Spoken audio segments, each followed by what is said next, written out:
வணக்கம் and welcome to Cook with Martina. நல்லா இருக்கீங்களா? என்னடா தோசையை சுட்டு வச்சிருக்கேன்னு பாக்குறீங்களா? இல்லைங்க, இதுதான் பனானா pancake. 2 பனானா, 1 முட்டை, கொஞ்சம் பால், கொஞ்சம் ரவை, கொஞ்சம் சர்க்கரை இதெல்லாம் வச்சு ஒரு பெர்ஃபெக்ட்டான பிரேக்ஃபாஸ்ட் தான் நம்ம ரெடி பண்ண போறோம்.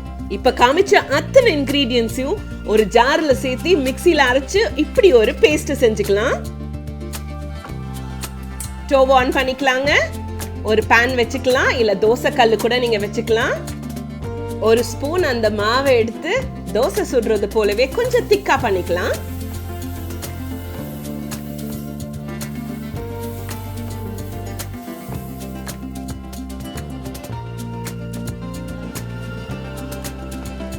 கொஞ்சமா எண்ணெய் சேர்த்துக்கலாங்க.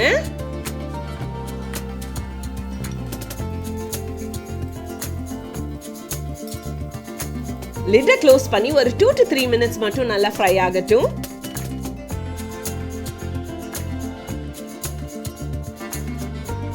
அவ்வளோதாங்க, ரெடி ஆயிடுச்சு. பிரேக்ஃபாஸ்ட்னாலே யோசிக்க வேண்டியதா இருக்கு நைட் எல்லாம். காலையில் என்ன செய்யறதுன்ட்டு. அதுவும் குழந்தைங்களுக்கு டிஃப்ரெண்ட்டாக செஞ்சு கொடுத்தாதான் அவங்க சாப்பிடுவாங்க. ஸோ இந்த பேன் கேக்கை பண்ணி கொடுங்க, கண்டிப்பாக என்ஜாய் பண்ணுவாங்க. இந்த பேன் கேக்கை நீங்கள் ஹனி கூட கொடுக்கலாம், இல்லை மில்க் மேட், குழந்தைங்களுக்கு வேணுங்கிறது என்ன வேணாலும் நீங்கள் அதை கூட வச்சு கொடுத்தீங்கன்னா என்ஜாய் பண்ணி சாப்பிடுவாங்க. கண்டிப்பாக ட்ரை பண்ணுங்க. Banana pancakes ready.